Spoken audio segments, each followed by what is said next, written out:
2023 wasn't a good year for the Carolina Panthers, but I'm trying to make 2024 a better one for myself. Get started on your resolutions with Factor so you're ready for the new year. Factor's ready-to-eat meal delivery takes the stress out of meal planning and sets you up for success in the new year. Skip the grocery stores, prep work, and cooking fatigue. Instead, get chef-crafted, dietitian-approved meals delivered right to your door.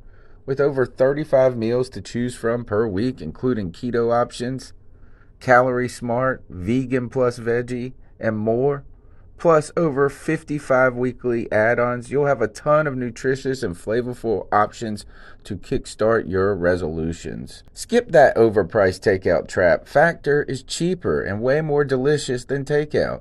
Get chef-crafted, restaurant-quality meals delivered right to your door, and they're ready to heat and eat in just 2 minutes, which means more time for you. Head to factormeals.com/C350 and use the promo code C350 to get 50% off. That's code C350 at factormeals.com/C350 to get 50% off. Is your January looking dry? Get some lotion. Better yet, get Drizzly, the go-to app for drink delivery. With Drizzly, you can compare prices on a huge selection of non-alcoholic drinks perfect for dry January and get the best deal every time. And best of all, you can get them all delivered to your door. So download the Drizzly app or go to drizzly.com. That's DRIZLY.com. Must be 21 plus, not available in all locations. And don't forget to lotion up those elbows.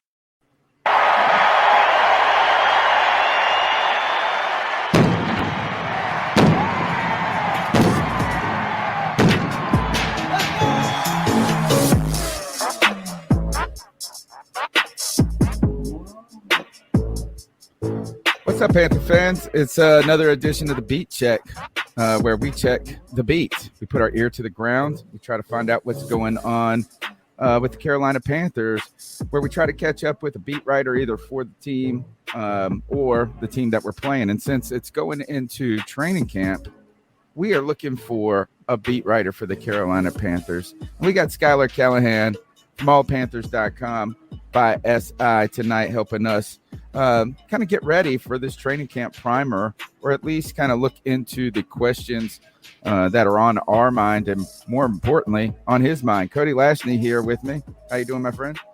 Tony Dunn, I'm doing good, man. Happy to be back on another edition of the C3 Beat Check, where we check the beat with Panthers beat reporters, man. We have a great guest tonight. I think this year we're going to have a lot of really good beat checks and a lot of very interesting things in Panther Nation to talk about tonight. So I'm pumped, man. The chat room is already lit up. I'll do a short little roll call here. We got our man Drew, Dan Floyd, ICP, JD54, Matt Knows Nothing, Panther X2, 10 Tizzy, Tony Dunn. Ain't nothing to it but to do it, brother. Let's roll. So I want to go ahead and give everybody just a little plug here. We're trying to get our TikTok and our Instagram, these two things that I have failed to pay any attention to for the last 10 years, just focused on YouTube and Twitter. But you can just go search the C3 Panthers podcast on TikTok and Instagram, putting up some clips from our podcast, and we'll cut up some things from today's show as well. All right, let's get into it. Schuyler, welcome back, man. Training camp's almost here. Yeah, man. Glad to be back. Thanks for having me back on. It's finally getting close to action now, so we don't have to wait around and wait for all this nonsense to, all these rumors, all these reports, all these, preseason projections. It's finally here, so we can put that behind us and play some football. You are not lying. And on top of that, I mean, just the Baker Mayfield trade alone finally gave us something at least tangible, instead of the constant speculation of what's going to happen, right? Is that who's interested, who's not interested. And I got to say, I'm ready for them to start thudding. And I know they don't thud much in practice anymore in training camp, but I'm excited about it. So we'll just open up with this is what's the news on the beat right now as we head into training camp? What are the main stories that are on your mind? Well, I mean, obviously the quarterback situation, I mean, you can't go without talking about it. I mean, it should be Baker's job to lose, but like Scott Federer said, and Matt Rule will say, it's going to be an open competition. Anytime you're paying a guy $18 million, you're not just going to automatically rule him out of the competition. And I think, too, if you go back to what Ben McAdoo said 3 months ago when he first got on the job, was that Sam Darnold was one of the reasons, whether you believe it or not, was why he was intrigued to the job. So just keep some of those things back in your mind. Another little nugget was back when these two came out of the draft, Ben McAdoo had Sam Darnold rated higher than Baker Mayfield. So it will be Baker Mayfield's job to lose. But, again, it's going to be an open competition. I think, secondly, you want to see how this offensive line gels together. It's expected to be an improvement, but is it really going to be, maybe a top 10, top 15 offensive line right out of the gate, or is it something that's going to take a lot of time? If you remember last year, they rolled out, 12, 13 different starting lineups. So that's a big area. And I think really, for me, the third one, it could either go Christian McCaffrey in his health, or you could talk about, there's so many things. Yeah, I think you got to go with Christian McCaffrey in his health, right? Yeah. That's the make or break for not only the offense, but the entire team season. So if he stays healthy, stays on the field, I think they've got a chance to compete maybe for that last wild card spot. If not, probably going to be what we've seen the last 3 years. I like your assessment already on the podcast last night. We did 5 questions facing the Panthers going into training camp. We started with, is this competition real? We talked about, should we treat Christian McCaffrey with kid gloves? Who will play guard? Because I think the guards, if we know that answer, that'll tell us what the offensive line looks like. And we also talked about Terrace Marshall Jr. Is he going to be the spotlight, the darling of camp, as they've already tried to foreshadow that? And is it YGM's time to step up? Those were our 5 stories. Before I pass the mic to Cody, just want to ask you one follow-up question. I don't think the competition is real, right? You kind of alluded to that in some ways. Is it Mayfield's job to lose in some ways? Do you really believe that there's a world where Sam Darnold could win the job out? Oh, I think we're frozen in time. Oh, I think we are. We had no way of knowing, too. Oh, no, he moved. He's moving. He can't hear me. Hey, Schuyler, can you hear Tony? Can you hear any of us? Uh-oh. We got – Oh, there we go. Oh. Okay, good. We thought you were frozen for a second. Oh, yeah, he was frozen, and then I saw him blink, and I was like, wait a second, he's not frozen. I just want to follow up. Is there a world in where Sam Darnold could actually win the job? Because I don't believe that's even a possible scenario. I mean, you wouldn't think so, right? I mean, after last year, after all the rumors about, Deshaun Watson, Jimmy G, Baker, drafted Matt Corral, you wouldn't think that there's any trust left in Sam Darnold. But here's something no one's thinking about. Baker Mayfield is a veteran quarterback that has had success in this league, right? He's overcome adversity time and time again throughout his entire career, whether even going back to college at Texas Tech and Oklahoma. He knows how to overcome adversity. Sam Darnold does not. So if you start with Sam Darnold and things fizzle out, which more than likely they can and will, you can turn to Baker Mayfield and everything. I wouldn't say everything will be fine, but I think you can go from Sam to Baker. The moment you give up on Sam, there is no turning back. I think if you go and say Baker's the starting quarterback week 1 and you give up on Sam, I don't think Sam's going to have that mentality of I can get back to where, I was a couple of years ago or anything like that. So to me, I think you can think of it that way, but obviously they're going to go with whoever looks the best in preseason, looks best in training camp, and whoever, I guess, gels the best with the offensive line and the receivers. So there's so much that goes into it. But like I said, anytime you're paying a guy $18 million versus $5 million, and you've also got those incentives that Baker has where he has to play 75% of the snaps to do this and earn that back, some of that may have a factor, but again, it's going to be Baker Mayfield's job to lose. The biggest thing is I think everyone kind of disregards. Baker's going to have to learn this offense very, very quickly. And Sam's been in this offense for months now. Sam will have an opportunity to go in these preseason games, and even if he looks pedestrian or a little bit better than average, I think that's okay. Baker's only going to get a game and a half. Really, if you combine all of his performances, into the preseason, he's maybe going to throw what? The same amount of attempts he's going to throw in an entire game. So he's got to do all of that and all of those reps he's going to get in the preseason. He has to beat out a guy that's been here for 4 or 5 months and has been in the system. That's a tough ask. That's definitely tough, Schuyler. And to kind of stay on the quarterback line of questioning, where do you feel Matt Corral factors into this? When you listen to Matt Rule and even Fitterer speak in press conferences, they really talk about wanting to develop him and not rush him into the situation too quickly. But, how much of that is just the kind of normal coach speak that you might hear? And how much of a chance do you think that Matt Corral will actually have to make this a 3-dog race instead of just a conversation between Baker Mayfield and Sam Darnold? That's tough because, from what we saw in rookie minicamp, OTAs, mandatory minicamp, it was a lot of underneath stuff with Matt Corral. They very rarely took shots down the field with him. There was a lot of really what you would see during his time at Ole Miss with the RPOs and the dinks and dunks and stuff like that. So I think for him, it's going to come with learning the protections, learning the checks at the line of scrimmage. It's all that part of the game that is almost foreign to him. And for someone to learn that out of in a month span, essentially, right, is going to be very, very hard. It's going to be this has got to be a redshirt year for Matt Corral, and because if it's not, then that means Baker and Sam stunk it up, and you're relying on a rookie quarterback to either get you in the hunt or you're already out of the hunt and the season's a wash. So I don't think Matt Corral is going to factor into this race at all, but I do think they will carry 3 quarterbacks, and this is really the most ideal situation for Matt Corral because he was never going to push Sam Darnold for that starting job. I don't care what anybody says. He was never ready for that. Yeah, and that's really kind of what you hear. The offense at Ole Miss, that RPO-style offense, that it was going to take some time for him to really ingratiate himself to, really running an NFL offense. Back to the Baker Mayfield thing, I have been a proponent of the idea that this was a Matt Rule decision.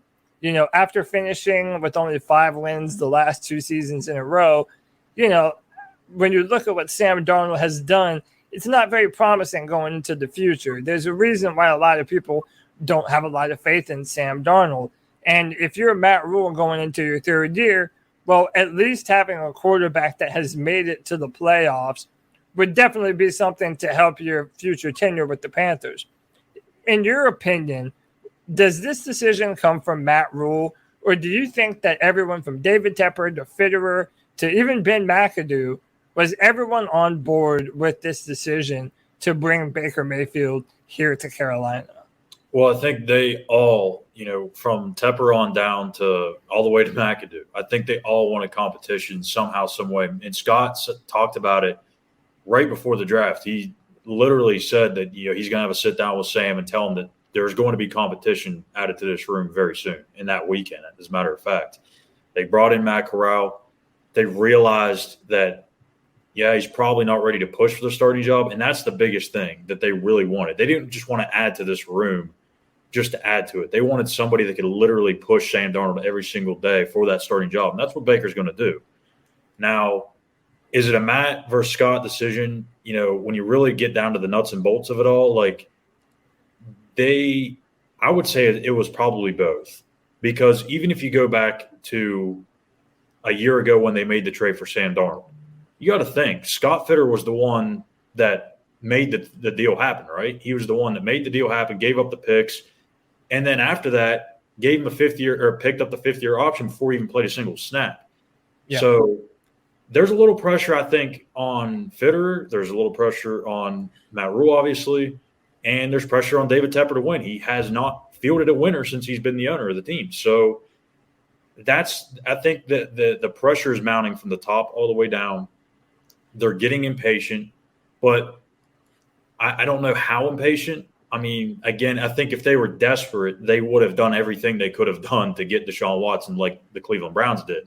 But when it got to a certain point with Deshaun, you saw them pull back, and maybe it was just a character thing that they said, no, we're not gonna do that to a person that's got this situation going on. But I definitely think both Matt Rule, or actually all three, Matt Rule, Scott Fitterer, and Ben McAdoo had a say in this. They wanted competition. They knew they could not go into the season with just Sam Darnold, PJ Walker, and Matt Corral.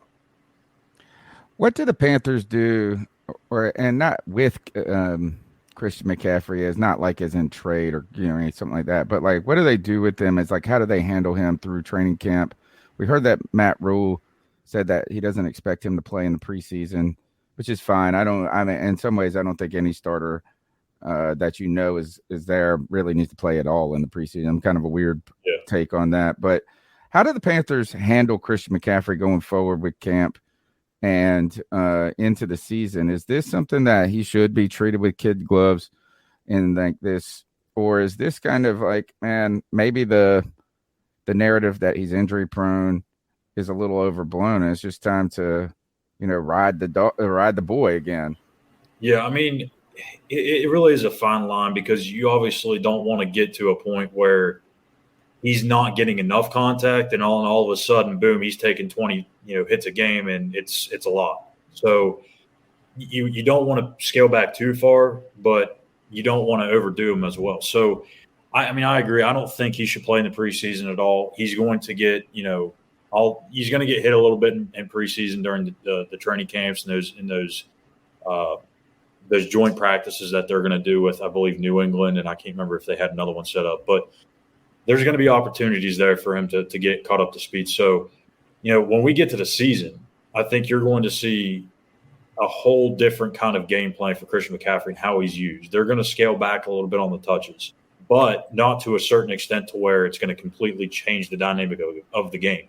If he's hot and he's popping 6-7 yards a carry, or he's dicing defenses up in the passing game, they're going to give him the ball. But it's those short yardage situations, the 3rd and 1s, the 3rd and inches, the goal line situations where he would take the carries in years past. Now that's why you went out and got Deontay Foreman, right? I mean, that's a guy that filled in for Derrick Henry last year and almost looked like a great value brand of Derrick Henry because he was pretty phenomenal in those games. So you have him, you have Chuba Hubbard. They may have a 4th back on the roster. I would doubt they would have carry 4 backs, but you never know. So I think they'll be smart with him. They'll limit his touches. They'll be creative with it, but at the same time, you got to be able to find ways to get him the ball. I want to kind of shift to this offensive line a little bit. This is something that we've been talking about for a long time. How big of a jump should Panther fans reasonably expect to see our offensive line take this year because of the new additions, right? Particularly your 6th pick in the draft at Kim Ekwonu, and you added Bradley Bozeman, Austin Corbett. This has really been a piecemeal offensive line for a long time now.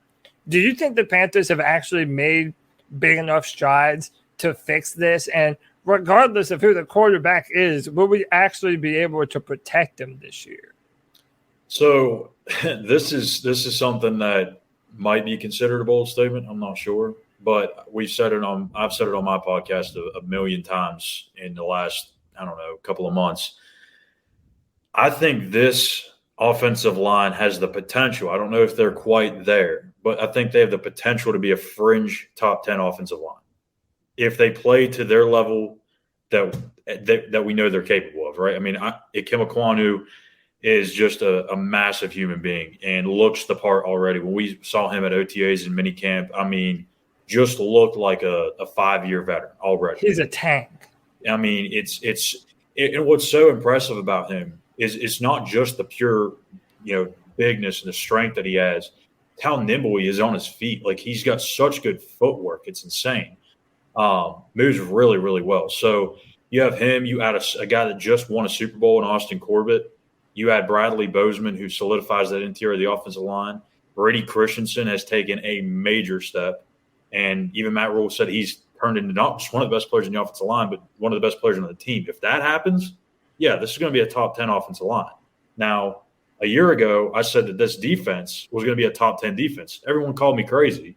So I mean, it turned out to be a top 10 defense. Now, I might be wrong this year on the top 10 offensive line prediction, but let me be safe. I'll say they're a top 12 to top 14 offensive line unit. So I think they're definitely in that upper half.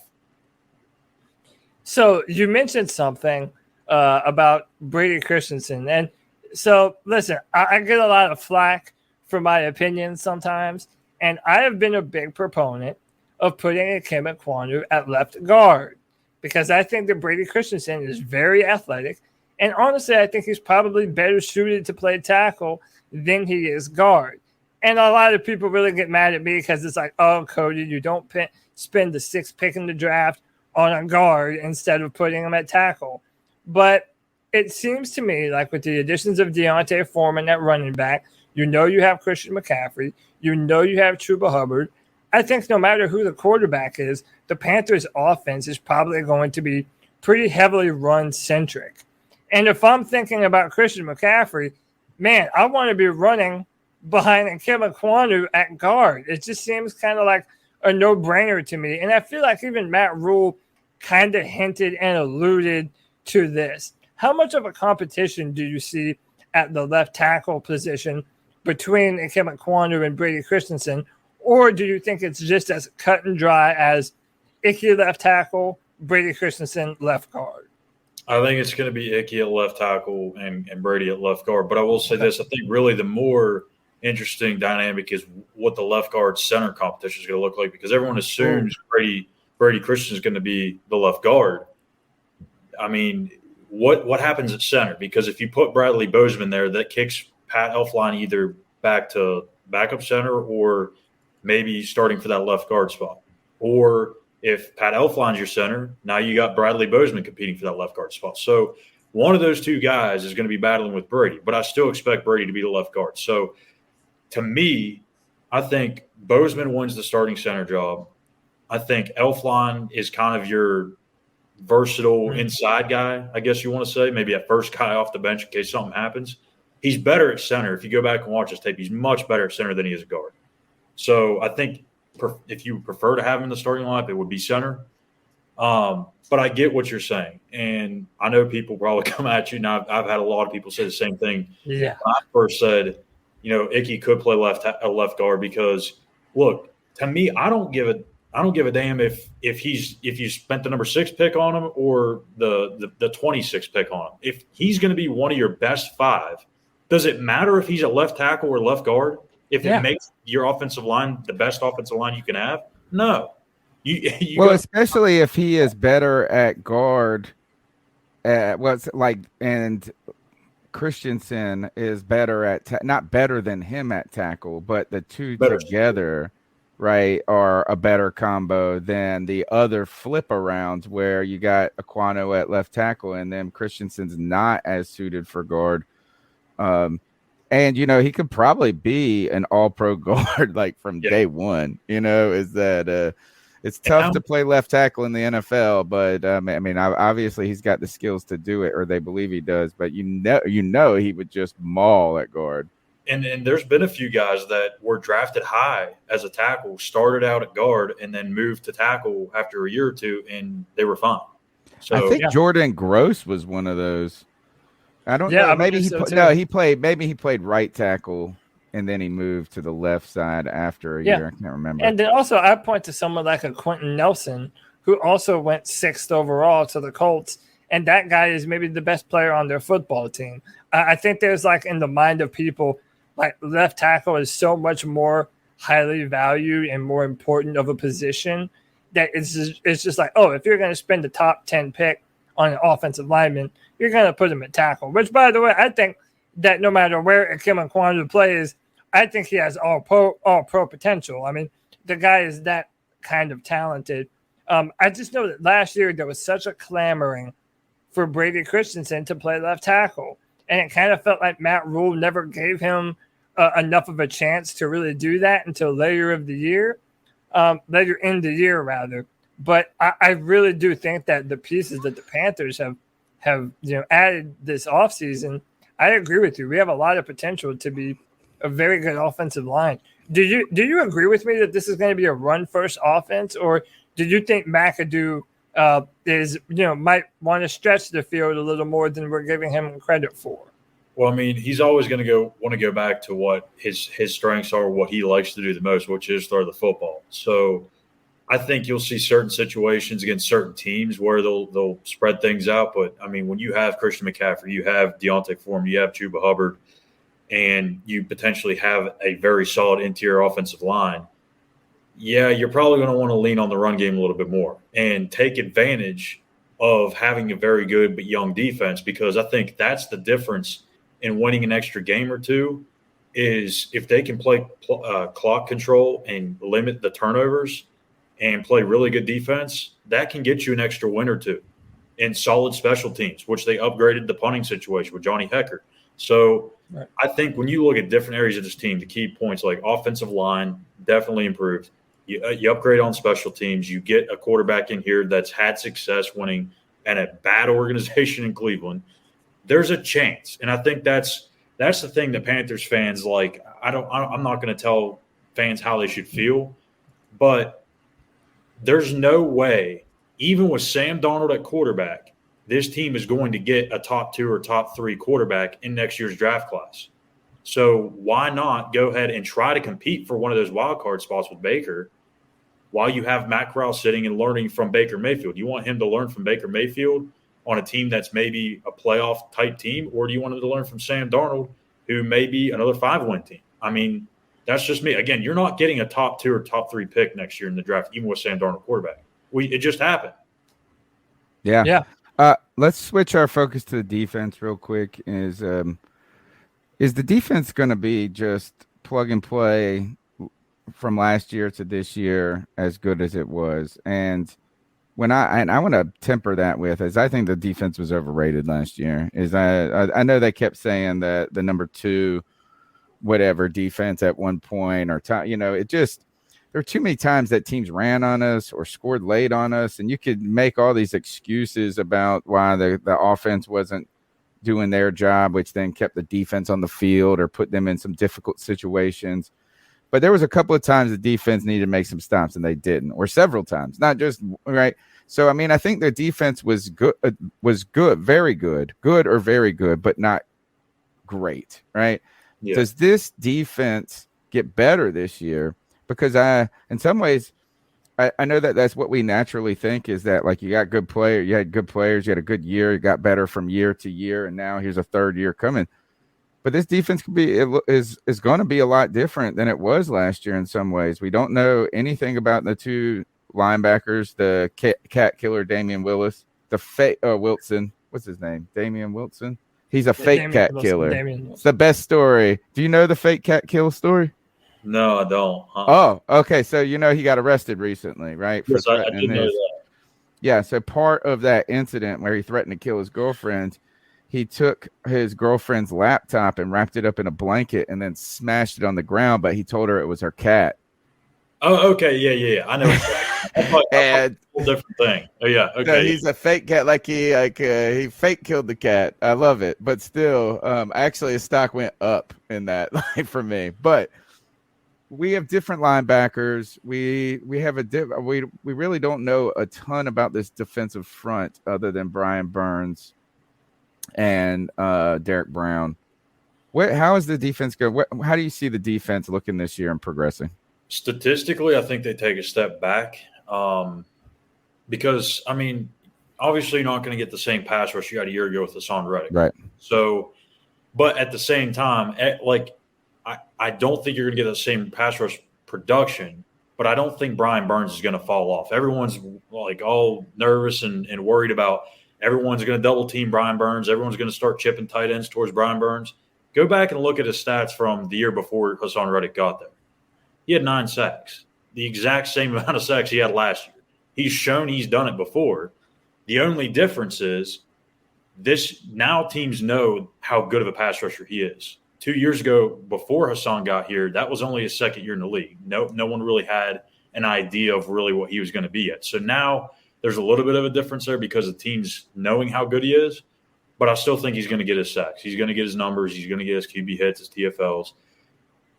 For me, I think the biggest improvement has to come on the interior of that defensive line. Like Derek Brown's got to take a step. This is year 3 for him, and he's yet to really reach that hype that he had when he came into the league. So you add Matt Ioannidis to that mix, I think it's going to help him a ton, because when Matt Ioannidis is healthy, he's probably one of the better interior pass rushers in the league.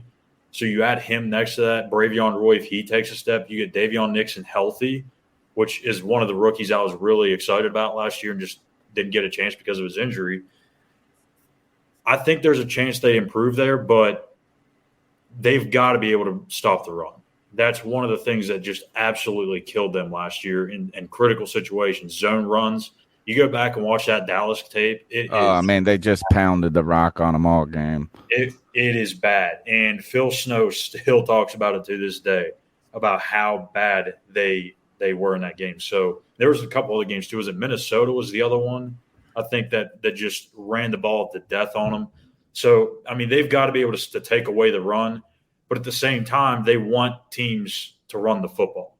You don't want them to start getting into this pass-happy stuff. So, I mean, I don't know. But at the same time, you almost want them to, because of how good your secondaries are, how supposedly deep your secondary is with all those corners you've got and the safeties you have. So, I don't know. I think it's going to be a little different defense too, schematically. I mean, they're going to stay within what they've been doing, but they're more versatile. And I think if you look at some of those safeties and cornerbacks, even some of the linebackers, they can move and play 2-3 different spots. Even up front, you know, you got a couple of guys that can play different techniques. And I think that's really going to allow Phil Snow to open up his playbook and get a little bit more aggressive too. I think we started this podcast in 2013 when we went 12-4 that year, and we were planning on waiting until 2014, and getting it all ready. And it was just such a hot year. We said, we just got to start. Right. And so we didn't cover the 2013 training camp. So we did 14. So this is our 9th training camp that we've got, that, since I've been doing the podcast, I've paid, you got to pay close attention to this, or you do pay close attention to this. I don't know if I can remember a training camp where I didn't feel like there were that many questions about who the roster is, like the spots, is that I always felt like there was somebody that we didn't know very much about that we were kind of counting on, like some safety or some receiver or something that we really actually needed to play a role. Like when I look at and you can go to, allpanthers.si.com/NFL/Panthers. And there is a story, Carolina Panthers 53-man roster projection that you just put up today. Is this like one of the most stable, roster, not in the league or anything, but where it just feels like we know who the guys are? Yeah. I mean, that's the biggest, because I've been trying to hold off on my game-by-game predictions until we get to camp, but I might roll it out later this week. I'm not too sure yet. It the biggest reason why I don't want to put it out is because, I feel like this team should be getting more love around the league than it really is, even with Baker, a quarterback, even before Baker was the quarterback. If Christian McCaffrey's healthy, and I know that's a big, big if, but right. If he's healthy, the offense is much better. The offensive line has already improved. We talked about the defense. At every single level, you have a star player. Or I would maybe not a star player, but a very high caliber player. Shaq Thompson's a great example. Is he a star or elite linebacker? Probably not. But he's a very, very good starting linebacker. So, you look at the safeties position. You got Jeremy Chin, cornerbacks. You got all types of guys, defensive end, Brian Burns. And I mean, I think this team is better than what it's getting credit for. And now that you put Baker in the mix, it just makes them more competitive. And like Scott Fitterer said a couple of months ago, I was asking him something about the quarterback situation. And he had said at the time, we're getting almost to the point where we feel if we can just continue to build what we've been building and we can drop a quarterback in here, then we've got a chance to compete. And you look at what Seattle did all those years, and I've said this a couple of times too. Some people agree with me, some people don't. Russell Wilson got way too much credit for that little mini run that Seattle had. Go back and look at those defenses. Look at the running game that they had, the support that he had around him. The offensive line was terrible, but everything else around him was in really good position. So if you can build the entire roster to be really good, you don't need an elite quarterback. Yes, it helps, but if you have an Alex Smith or Ryan Tannehill or somebody of that nature, Jimmy Garoppolo, then you have a chance to do something. I think that's what the Panthers are hoping Baker can do. Schuyler, I've been saying for a while that I feel like the defense, or rather our defensive backfield, is going to be the strong suit of our team this year. I mean, when you look at J.C. Horn, what he was able to do in a very short sample size last year, then you add C.J. Henderson, you re-sign Dante Jackson, Jeremy Chin is still an elite veteran on this football team, and Xavier Woods. It really just seems like this defensive backfield is just as fast and just as athletic as they have ever been.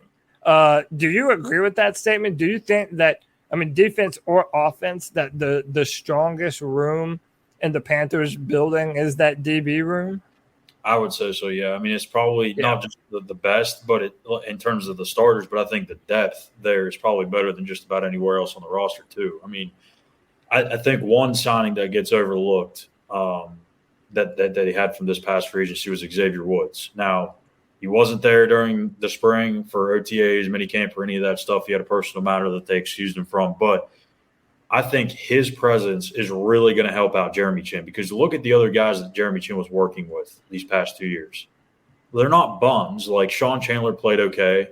You know, Justin Burris has played okay in spurts. But Xavier Woods is a whole different type of player, right? He's a proven safety in this league and probably one of the better communicators in the league in terms of his position. So when Xavier signed here, that was one of the things I asked Scott Fitter, was like, what was the biggest thing about going and getting a guy like Xavier Woods? And he said the communication was the biggest part, because Jeremy Chin was doing so much in terms of having to learn how to play safety, the position that they wanted to play safety, having to learn his stuff at linebacker, bouncing back and forth, also taking charge of everything.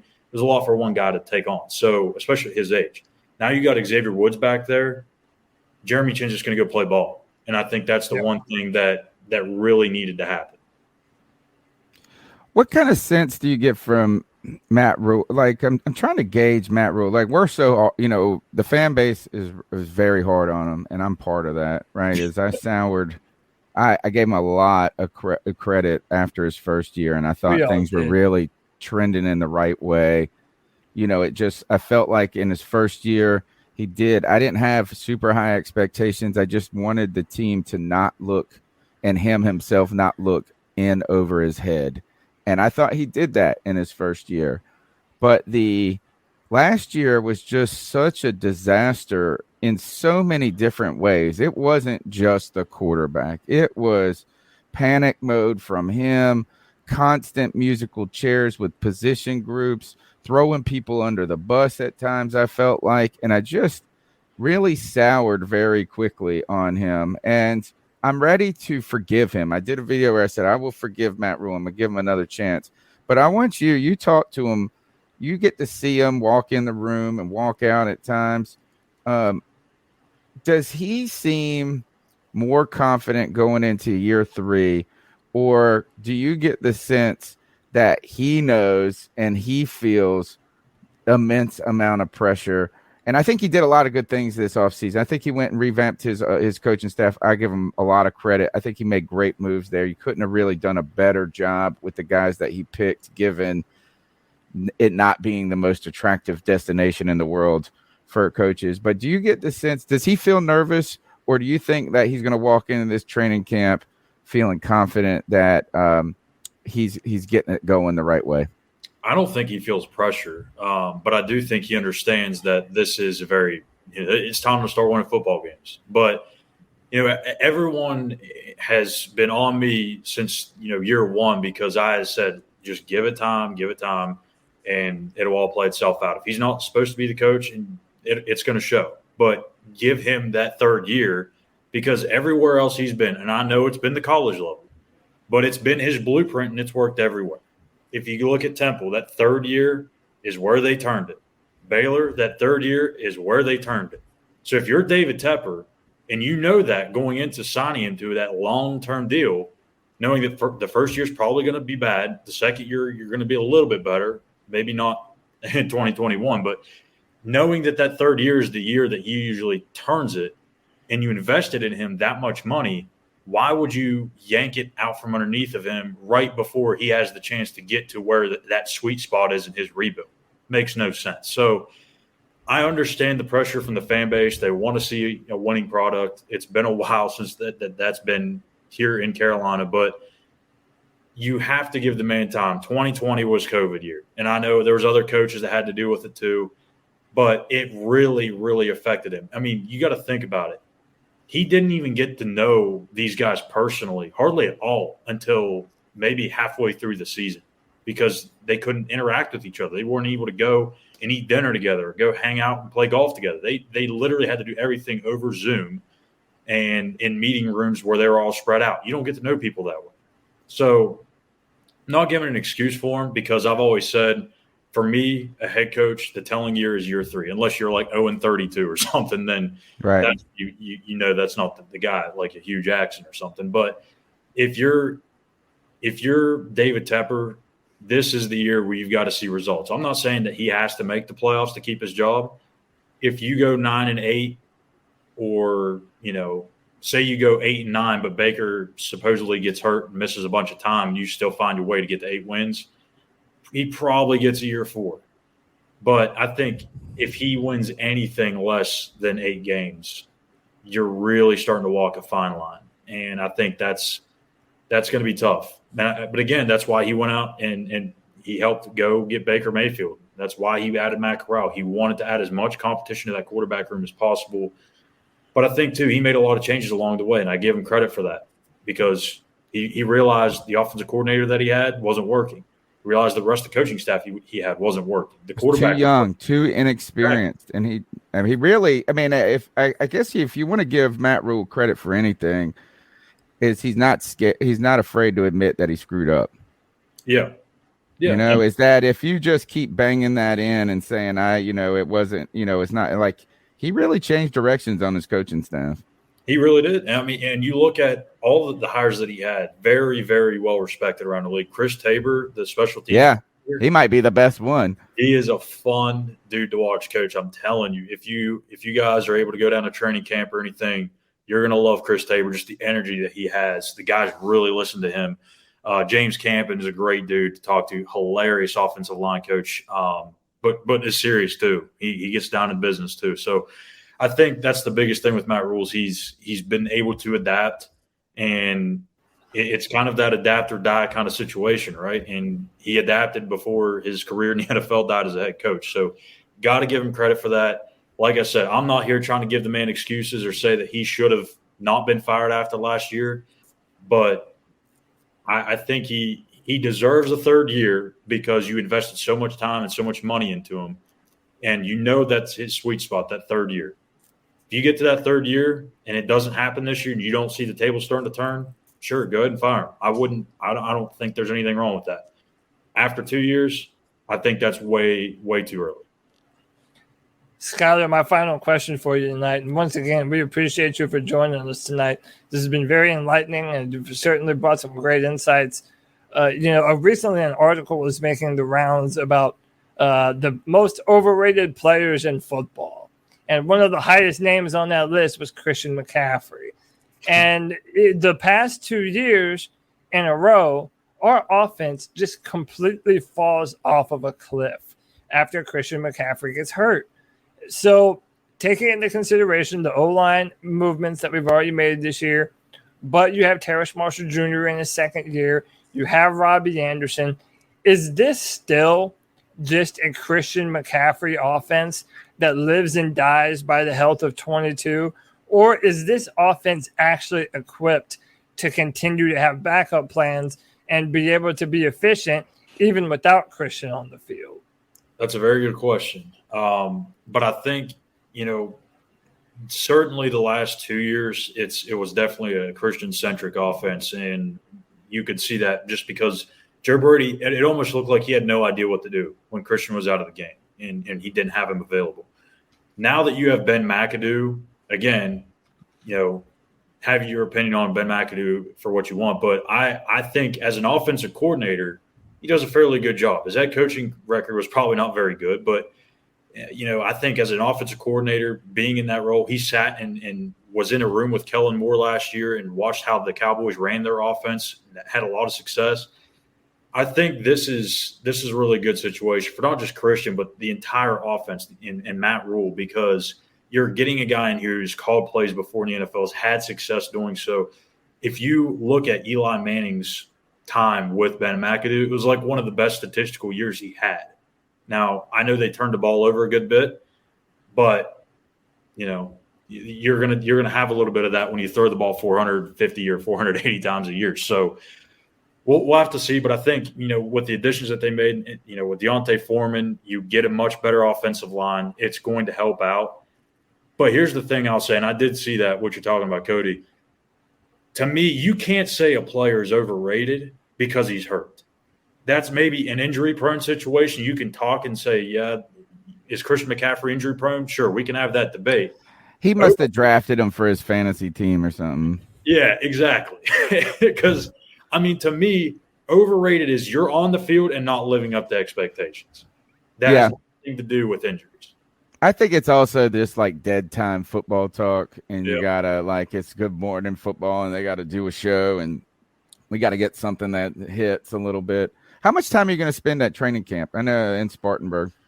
Plan to be there every day. There's be a couple of days where I won't be there, but I think pretty much 95% of it I should be there. It's going to be hot, man. So make sure you hydrate. I hope we're very careful in trying not to over invite people because we don't want to take up their time. So we don't want to get them mad at us for being like, can you come back? Can you come back? But we'd love to get you back sometime during training camp just to get an inside peek. So just keep us on the docket if you get a free day on Tuesday or Wednesday. We're always doing this on Tuesday night at 9, and Wednesday night we do the beat check. My last question, I just want to talk about this real quickly. Talk a little bit about this Shaq Thompson story that happened today. Is Shaq Thompson came out. And to be honest, I feel like it was almost a shot fired a little bit in a way, or, it just seems like you just one of those things you say in private, you just don't say on the internet. And it's not that bad, but tell us what happened today with Shaq Thompson. What you think about it? Yeah. So for those that don't know, Bank of America Stadium made the switch a year ago to go from turf to grass. So a lot of the reason was because vice versa. So the reason for that was to make it more durable. I would say the playing surface more durable because you're going to have to resod that thing a billion times when you have the Panthers and Charlotte FC playing. Well, and then concerts and stuff like that too. Yeah, concerts, other events. So there's a lot going on that field that could just wear and tear that thing to pieces. So that's why they made the switch. But turf is obviously not the best, playing surface, as we've already known that. It has been well documented. There's been numerous studies done on this that injuries are more likely to happen on turf than it is in grass. Well, Charlotte FC, they're playing Chelsea, I think, tonight. Is that right? Yeah. Tonight? Yeah. And they Baker is there, by the way. Baker is there. Okay. So, yeah, he is. He's taking pictures with fans and everything. So they installed this temporary grass playing surface for this game because that's what Chelsea plays on. Shaq tweeted out that something was like, keep the grass, no more turf or something like that, basically saying like, hey, David Tepper, let's get the grass back in here, keep it here so we can stay healthy. And you know what? I'm 100% in agreement with him. Why would you do anything to put your players at a disadvantage? Or, not just your players, the visiting team too, but this is a serious health issue. And it's at some point, I think the league's going to have to look at it because there's so many injuries that happen. Go back and look at, some of Christian McCaffrey's injuries. I can't remember. I think Odell's in the Super Bowl, maybe. Were they on grass or turf? I can't remember. They were turf, I think. But, I think they were turf. But Christian's injury in Houston last year is the one that stood out to me, where he just made that one little pop, and then all of a sudden, boom, he's down. And J.C. Horn, same thing. That's the game he went down. with the multiple broken bones. So I don't know how much of a factor those two had just because it was on turf, but I was told, by Christian that it had something to do with it, but he didn't want to go too in depth with it. So, I don't know. But you got to have Garth Brooks playing, Yeah. dude. It's like it's a money thing, you know. I mean, you It get is the a money Stones there. You get this is that in some ways you can see we only think of the football side. This guy's trying to make this a venue. And I guess the only thing that's kind of weird about this story and saga is, and I think this might be the second time they've done it with the soccer team. I don't follow the soccer team a lot, but I thought I heard that Manchester had a rule like they couldn't play on like turf. You know what I'm saying? Like it was like part of their bylaws of their team or something. But like again, like they're playing today in this temporary grass, and it kind of brings up shows the, I won't say hypocrisy, but it does shine a light on the ideas like, hey, this is some people really value the grass thing. Yeah, I mean, the turf looks cool, but it's not the most ideal playing surface at all. I mean, I played on both growing up, and I absolutely hated turf. It's not fun. It feels like concrete too when you fall on it and you get tackled. It's not very giving as grass is, but it makes the players faster, if anything. That might be the only benefit, but I don't know. I mean, at some point, I think Tepper's got to take into consideration, do we really want to bring in all this money, which he's going to want to, he's a billionaire, but is it worth doing all that and making Bank of America Stadium what it is versus having players go down all the time?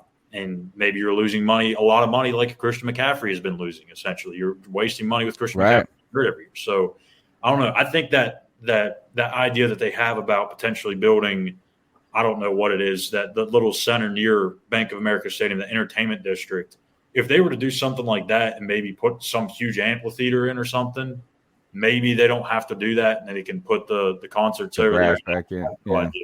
But that's a thought. All right, really cool stuff, Schuyler Callihan. You can find his work at si.com/NFL/Panthers. You can just Google all Panthers, and he'll be at training camp. Tell us, look, 1 week away. Tell the listeners how they can find your work, not only throughout this week coming up, but during training camp. Yeah, so like you just said, go to the link, follow us there. I think our Twitter for the site is all Panthers _ might be all _ Panthers, not sure on that. But my Twitter is Callihan _. You can find all my stuff there. I'll be doing live reports, thoughts on training camp, and I'll be having a lot of one-on-ones throughout the 2 weeks there. So just be sure to follow. We'll have a ton of stuff going up. Tremendous stuff. Thank you for your time tonight. Cody, take us out of here, man. Yeah, until next time, Panther Nation, keep pounding.